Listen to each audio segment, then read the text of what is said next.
An estimated 17 million people in the US live in what is known as a food desert. The term food desert first originated in Scotland in the early 1990s. A place is considered a food desert if the nearest grocery store is more than 10 miles away. And to qualify as a food desert in the US, 33% of the population must have low access to a grocery store. For some people, this may not be an issue, but for others who don't have reliable transportation and access to get to those grocery stores, that's where the issues lies. And if people need to walk to get to the grocery stores to get their groceries, they can only carry so much, and it may limit how much they can get.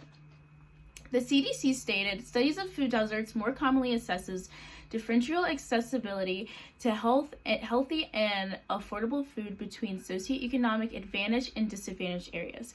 These factors create issues like childhood obesity, heart disease, and the risk of diabetes. Many people in urban food deserts also suffer from health issues. Studies show that people who live in suburban areas have a 45% less of a chance to get diabetes. And it also shows how healthier foods were priced higher in these places where the food deserts are. People who live in poor neighborhoods also have a reduced BMI or body mass index, and that just means that these people aren't getting the proper nutrients for a healthy diet. It is also hard for people with food allergies, like for example, people with celiac disease, which means that they cannot have gluten. It makes it hard for them to eat the right way so that they can healthy, and their foods are just limited. While you may think about how food deserts affect your health, you may also wonder why it causes it, and what are the socioeconomic issues that derive from this. Let's take a look at the demographics where food deserts are the most common. News One article lists the top 9 food deserts in the country, and they go as follows.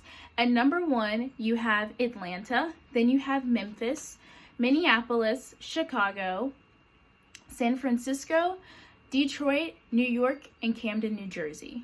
And these studies, they range from people who are unable to obtain healthy foods, and that ranges from 600,000 to 17 million. According to a press release by the USDA, Food and Nutrition Services, a food desert is an area where 20% of the individuals have a low income that is federal level of poverty, and lower terms of family size of an area where 80% of the median income of a family is 80% of the median set for the income of the surrounding area. These families don't have a disposable income to buy the foods that they need, which means that they are more likely to go get cheaper foods like fast foods that are easier. Many people see these statistics and wonder, what are the possible solutions and efforts being made to eliminate the food deserts? Possible solutions to end these food deserts in the U.S. are currently ongoing. There are many nonprofit organizations to cater to low-income neighborhoods to make sure that they have the freshest produce. There is a nonprofit organization called the Fresh Express that is in Phoenix and Tempe, Arizona, that goes around to senior citizens, apartment complexes, and health clinics to give the freshest produce. There are even companies that you might not think of that are help solving this issue. Family Dollar announced that they would be supplying food for low-income areas, and Lyft, the rideshare company, stated low-income households who lack access to reliable transportation, who live in food deserts around Washington, D.C., get access to grocery stores that partnered with them. This partnership makes qualified families be able to pay $2.50 both ways. There have also been government initiatives like the Healthy Food Financing Initiative. This was to make all grocery stores sell healthy foods to urban areas across the U.S.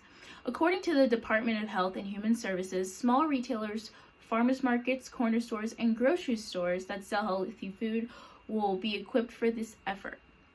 So food deserts are issues that many people are working every day to help solve and to completely make it disappear. They exist in the U.S., and due to areas of low income, limit, or no access to reliable transportation and non-disposable incomes. Food deserts also lead to health problems, and for many for many Americans as well.